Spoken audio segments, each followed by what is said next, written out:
We did it, Michigan fans. We got the win. Last time we won a Natty was back in 1997 against Washington State. Great players of Charles Woodson, great coaching in Lloyd Carr compiled a perfect 12-0 perfect season, winning the Rose Bowl, or in theory the national championship game back then. But since then, we've been struggling. Well, not really having terrible seasons, but just watching great players come through, make their mark, legendary performances, and also seeing some players that really haven't been the best, having some seasons that weren't really the best, but being able to get back to that precious championship game. It's been a long, long journey. And here I am, soaking it all in. 15-0, national champs. But this season was far from perfect. Let's talk about it. So we all know that Michigan had one of the easiest schedules in Division I college football for the first 9 games. Many critics said the Wolverines were frauds for having such an easy, smooth breeze to the playoffs. Well, it wasn't a breeze. The only 2 ranked teams that they played were Penn State and Ohio State in the regular season. But people didn't believe in U of M. But U of M buckled down, beat Iowa in the Big Ten championship game, beat Alabama in a goal line stunner, and dominated Washington in the national championship game.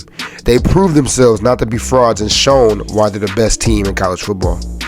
Another low light was the sign stealing. I mean, people say they cheated their way to win. Many allegations about that was BS, but nothing was brought to light. Harbaugh had to sit games, didn't even coach the Ohio State game, but it didn't matter.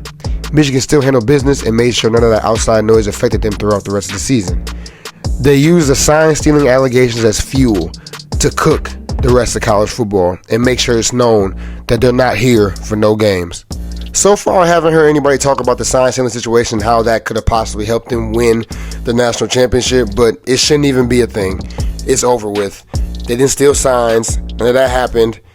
Maybe it did happen, but I don't know. But hey, at the end of the day, man, they came, they dominated teams, offensive side and defensive side, and they won fair and square.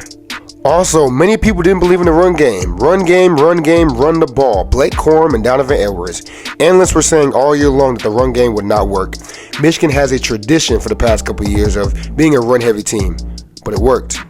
Great O-line and great play calling throughout the whole season. The recipe was nothing but gold, and now, look at them. Champs. It was a tough road. 3 times the charm. And it finally paid off. All the hard work, allegations, lies, so much stuff that came with being a Michigan football fan. It was worth the wait. It's bittersweet because we don't even know what's next for Jim Harbaugh. He finally sealed the deal, and now what's his next steps? Also, shout out to Michael Penix, man. He was the best quarterback in college football, and it showed in many glimpses in the championship game. But for all said and done, man, Michigan football is on top, and it will be like that for the next upcoming years. Thanks for listening this time, Nation. Let's go blue. Subscribe, like, comment. Thanks for tuning in.